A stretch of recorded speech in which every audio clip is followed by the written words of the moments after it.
सांगतात आणि दुसरीकडनं तिची बाजू घेऊन याला वकील पण पुरवतात आणि तिला न्यायालयामध्ये मदत करतात, तर हे दुटप्पीपणा आहे असं वाटतं का त्यांच्या? साहेब, ह्या गोष्टी तुम्ही त्यांना विचारायला पाहिजे असं मला वाटतं. हे जे लग्न ठरवलं होतं तर मध्यस्थ कोण होतं, त्यांच्याबद्दल तुम्हाला काय म्हणायचं? हे जे लग्न ठरवलं होतं ते माझे सख्खे चुलत मामा व मामी नरेंद्र जगन्नाथ मित्तल व रेणू नरेंद्र मित्तल हे दोघं मध्यस्थी होते.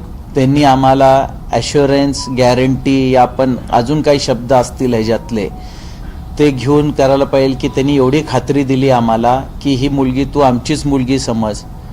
लहानपणापासून आम्ही ह्याला मोठी केली आहे आणि केतनला सुद्धा आम्ही लहानपणापासून बघितलेलं आहे. ही मुलगी खूप संस्कारी आहे, खूप चांगली आहे. आम्हाला एवढी खात्री दिली की तू त्यांच्याकडे बघूच नको, तू आमच्याकडे बघ, आमची मुलगी आहे समजून घे. एवढी खात्री दिल्यानंतर आम्ही ह्या दोघांचं जुळवायला गेलो. मला काय वाटतं, मित्तल यांना आधीची पार्श्वभूमी माहीत होती की माहीत नव्हती, ते पण अंधारात राहिले, की माहीत असून त्यांनी लढवली? सर, आजच्या परिस्थितीत तर मला असं वाटतं की त्यांना ही परिस्थिती माहीत होती आणि माहीत असताना हे केलंय त्यांनी.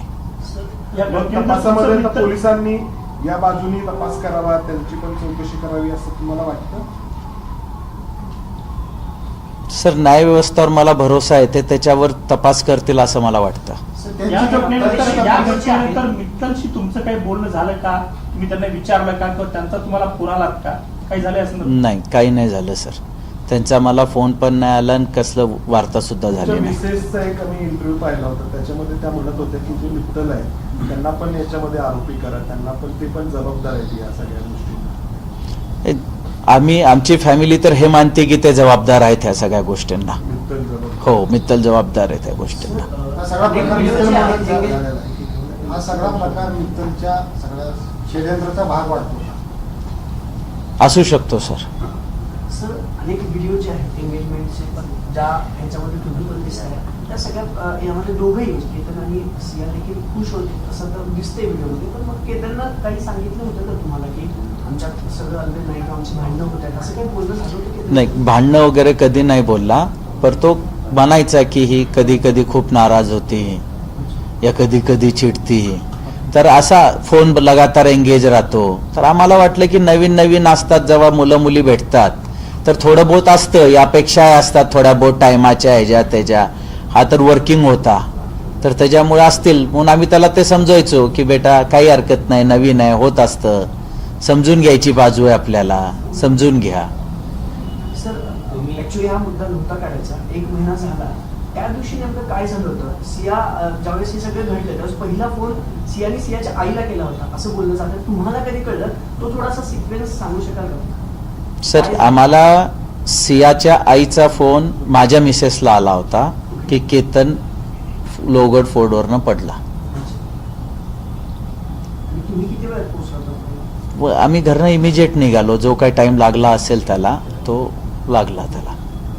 तुम्ही फास्ट ट्रॅक कोर्टची मागणी करताय, आता जी न्यायालयीन प्रक्रिया सुरू आहे त्याच्यावर तुमचा काही विश्वास नाही का किंवा पोलिसांवर विश्वास नाही?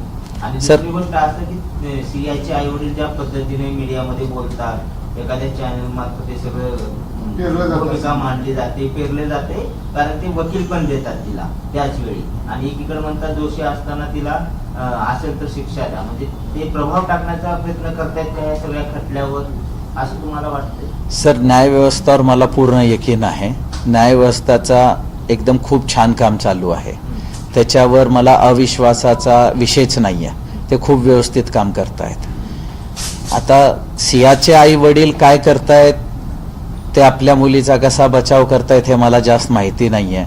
ते जे काय कळतंय ते मला मीडिया थ्रूच कळतंय, त्याच्यामुळे मी त्यांच्यावरती काही बोलू नाही शकत. दबाव टाकतात का मग या न्यायालयीन प्रक्रियेवर, पोलिसांवरती?